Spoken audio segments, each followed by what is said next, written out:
Quand il s'en va nous dire que le braiement de l'âne est la plus mauvaise des voix, on va retrouver dans les hadiths, le prophète va nous dire, quand on entend le braiement de l'âne, alors il faut demander la protection de Dieu contre ce que l'âne est en train de voir. Aujourd'hui, nous, on n'est pas dans les villes où on trouve des ânes. Sinon, dans les villages, il y a dans certaines capitales jusqu'ici, alors quand tu entends le braiement de l'âne, ça veut dire qu'il y a un Satan qu'il est en train de voir. Et il est là pour poser quel acte. Nous, on ne les voit pas. Alors le prophète nous donne l'information. Subhanallah. Donc, il ne faut pas lever la voix avec arrogance pour ressembler à ce qui est détesté par Dieu, puisqu'il s'en va le mettre dans son livre pour nous donner l'information. Donc, pour vous dire que le prophète sallallahu alayhi wa sallam, celui qui est la meilleure des créatures, le prophète est grand que les anges. Il est aimé de Dieu plus que toutes ces créatures. Pour vous dire combien de fois il est grand chez Dieu, Dieu va l'amener à aller visiter le paradis et lui montrer aussi l'enfer. Aller visiter le paradis et l'enfer. Subhanallah. Ça, c'est un honneur pour vous dire combien de fois le prophète est grand chez Allah subhanahu wa ta'ala. Et le laisser voir et communiquer avec Dieu sans intermédiaire. Jibril, qui était l'intermédiaire entre Dieu et les autres, quand le prophète a fait l'ascension pour aller chercher la prière, il a eu sa limite. Quand il est arrivé là-bas, il a dit, je ne peux pas dépasser ici, sinon c'est fini pour moi. Il dit, toutes les créatures de Dieu ont leur limite. Moi, je suis à ma limite. Tous les anges qui sont dans les cieux, ils ont leur limite. Ça, c'est ma limite, je ne peux pas dépasser ici. Et c'est Dieu lui-même qui va élever le prophète pour qu'il y ait l'entretien entre eux. C'est cet entretien-là qui est et le fait que Dieu va lui dire comment il doit le saluer. At-tahiyyatu lillah, az-zakiyatu lillah, at-tayyibatu salawatu lillah. Et Dieu va répondre Assalamu alayka ayyuhan nabiyyu wa rahmatullahi wa barakatuh. Et quand il va descendre, ses disciples vont dire Assalamu alayna wa ala ibadillahi salihin. Tu ne peux pas prier sans connaître la tashahhud. Parce que si tu pries sans tashahhud, Dieu n'en veut pas. Lorsqu'il a rencontré ce grand messager, il l'a salué et le prophète a répondu. Et donc ce salut-là, Dieu a voulu que ça soit dans la prière. Ça démontre combien de fois le prophète sallallahu alayhi wa sallam il est important. Alors il y a une place dans le paradis qui est appelée El-Wasila, qui est appelée le moyen. El-Wasila, le prophète dit, tous les prophètes avant lui ont souhaité que ce soit pour eux. Il dit, tous ceux qui sont venus avant moi souhaitent qu'eux aussi ils aient cet endroit. Et Dieu l'a créé dans le paradis pour que ce soit pour une seule âme. Alors moi aussi je voudrais que vous priez Dieu pour moi, pour que ce soit pour moi. Malgré qu'on lui a dit qu'il est le plus grand des messagers, lui aussi il demande à ce que nous qui sommes de sa communauté, à chaque appel à la prière, qu'on fasse cette doigt-là.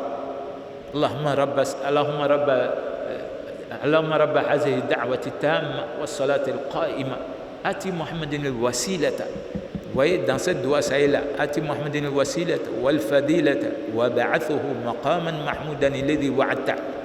Et dans une autre version, innaka la tukhlifu al-mi'ad. Et le prophète dit chaque fois qu'il y a l'appel à la prière et que tu as pu faire cette bénédiction, si jamais le jour de la résurrection tu as des problèmes, lui va intercéder pour toi. Subhanallah. Subhanallah. Pour vous dire combien de fois la prière est importante. On n'a même pas encore commencé la prière. Dieu nous donne une opportunité pour avoir l'intercession du prophète. Ça, ce n'est pas donné à tout le monde le jour de la résurrection.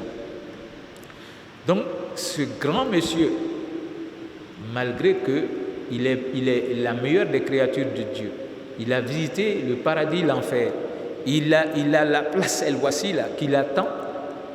Wallahi, le prophète sallallahu alayhi wa sallam, si tu voyais où il dormait, le jour que Omar a vu la couchette du prophète, il a pleuré.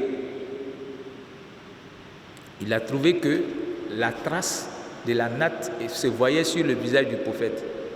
Et Omar dit, mais messager de Dieu, c'est sur ça que tu dors?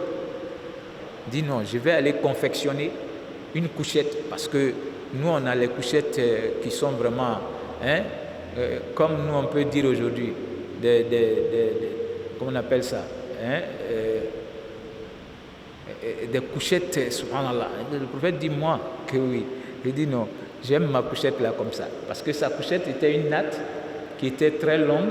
Quand c'était l'hivernage, il prenait l'autre partie pour en faire sa couverture. Et quand c'est l'été, bon, il faisait tellement chaud dans ces pays-là là-bas, donc il préférait se coucher comme ça, sans couverture. Omar a pleuré, puisque sa fille est là-bas, mais ce n'est pas pour sa fille, il pleure pour cet homme-là et son humilité. Il dit, mais non, nous on dort sur des choses, moi je vais aller en faire pour toi. Il dit non, il dit j'aime cette natte-là, parce que ça me permet de reposer mon âme, donner le droit à mon âme de se reposer un peu dans la nuit, mais il faut que je me lève pour prier dans la nuit. Si je me couche sur quelque chose de moelleux, ça va m'empêcher de me réveiller dans la nuit. Alors que nous, il nous faut notre matelas qui coûte 200 000, il nous faut le climatiseur, il nous faut le lit de 4 places. Mais wallah, et tout ça, ce n'est pas banni dans notre religion. Mais il faut faire cela de manière modérée. Voilà. J'ai dit, il y a quelqu'un qui a posé la question quand il a dit que Dieu n'aime pas ceux qui sont avec le poids d'un atome dans le cœur. Est-ce qu'on ne doit pas s'habiller? Le prophète aimait s'habiller et il aimait sentir bon. Il lavait même sa chevelure. Il faisait son shampoing et il mettait de l'huile dans sa chevelure. Il peignait bien. Il aimait très bien s'habiller parce que Dieu demande ça dans le livre. Dieu parle de la parure. Oh, vous les hommes, lorsque vous voulez venir m'adorer, alors prenez votre parure. Donc s'habiller joliment n'est pas grave. Mais quand tu t'habilles joliment, est-ce que tu ne te moques pas de quelqu'un avec ton habillement? Est-ce que tu ne regardes pas les autres avec supériorité? C'est ça qui est mauvais. C'est ce que Dieu n'aime pas. Donc, toi, quand tu prends ton habit, tu prends avec humilité. Et quand tu as tout ce que nous venons de citer, une belle maison, un joli lit dedans, avec le climatiseur et tout ça, tu dois savoir que tout ça, c'est des épreuves. Tout ça vient d'Allah subhanahu wa ta'ala. Tu rends grâce à Dieu. Toi, quand tu te couches dans ce lit-là, tu ne te couches pas comme quelqu'un qui va se coucher comme ça. Le prophète nous a montré comment rendre grâce à Dieu lorsqu'il nous confie ses grâces. Donc, c'est ce grand messager pour vous dire combien de fois il était humble. Le prophète, quand il dépassait les jeunes dans la rue de Médine, il les saluait. Wallah, il les saluait, le prophète Mohammed sallallahu alayhi wa sallam. Et quand il allait rendre visite à ceux qui sont pauvres, lui, il aimait beaucoup l'amitié des pauvres, le prophète. Et jusqu'à il demandait ça à Allah subhanahu wa ta'ala après chaque prière. Allahumma as'aluka fi'la al-khayrat wa tarka al-munkarat wa hubba al-masakin wa kfir li warhamni wa tub alayya wa iza aradta bi'ibadika fitnatan an taqbidani ghayra maftoun.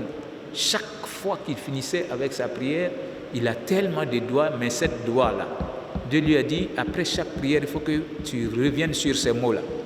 Allahumma as'aluka fi'la al-khayrat. Seigneur, je te demande de m'aider à faire le bien.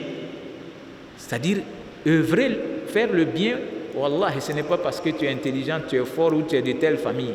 C'est Dieu qui rend facile son adoration pour l'être humain.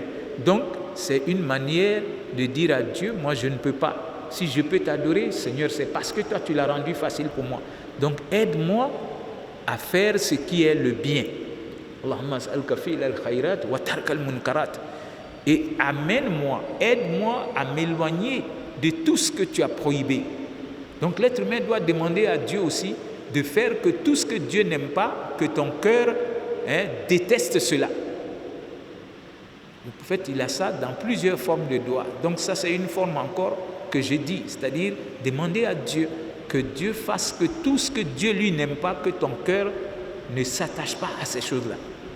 Wa hubbal masakin, il demande ici, Seigneur, fasse que je puisse aimer les pauvres. C'est pourquoi, dans sa mosquée, il avait de la place pour ceux qui étaient des indigents, qui n'avaient nulle part où aller à Médine. Le prophète avait réservé une place pour eux. Et donc, lui, il aimait la compagnie de ceux-là. Parce qu'il dit, le jour de la résurrection, tu seras ressuscité dans le lot des gens que toi, tu aimais. Il y a des gens, eux, ils aiment visiter les ministres, les directeurs et se vanter de leur carnet d'adresse. Quand on dit, ouais, celui-là est directeur de... Oh oui, je le connais. Il vient de mon village. Ou bien c'est mon cousin. Ou bien il me reçoit à manger chaque samedi. Est-ce que c'est mauvais? Non. Mais Dieu va regarder ton cœur. Est-ce que tu peux recevoir chez toi quelqu'un qui est pauvre et lui donner à manger, ne serait qu'une seule journée? Toi, tu ne veux même pas connaître, tu ne veux pas qu'on reconnaisse tes amis d'enfance, ceux qui étaient tes amis au collège ou à l'université. Comme ils n'ont pas réussi, tu ne veux même plus qu'on dise que ils sont de la même promotion que toi. Subhanallah. Donc il faut faire attention. Voilà le prophète qui aimait visiter ceux qui sont pauvres. Il allait rendre visite aux malades, surtout dans sa communauté. Tout ça aide l'être humain à être humble. Et quand toi tu vas aller, quand tu es mieux même, c'est-à-dire ton statut est grand, Wallah, si tu vas rendre visite à quelqu'un qui ne s'attendait pas à cette visite-là, tu mets la joie dans son cœur. Et ça te permet de mieux apprécier la grâce que Dieu t'a confiée. Tu vas aller trouver chez la personne, peut-être il n'y a même pas de fauteuil, on s'assoit sur la natte. C'est comme ça, eux ils vivent. Et chez toi, après chaque 2 ans, tu peux changer de fauteuil. Wallahi, toi tu dois pouvoir dire Alhamdulillahi Rabbil Alamin. Chez lui, c'est les nattes. Il n'y a pas de chaise. On mange à terre, on reçoit les gens par terre parce qu'il n'y a pas les moyens d'avoir même une chaise chez lui à la maison. Donc, alors que toi, combien de fois tu as changé tout ce qui se trouve chez toi comme meuble? Donc tu dois pouvoir rendre grâce à Allah subhanahu wa ta'ala.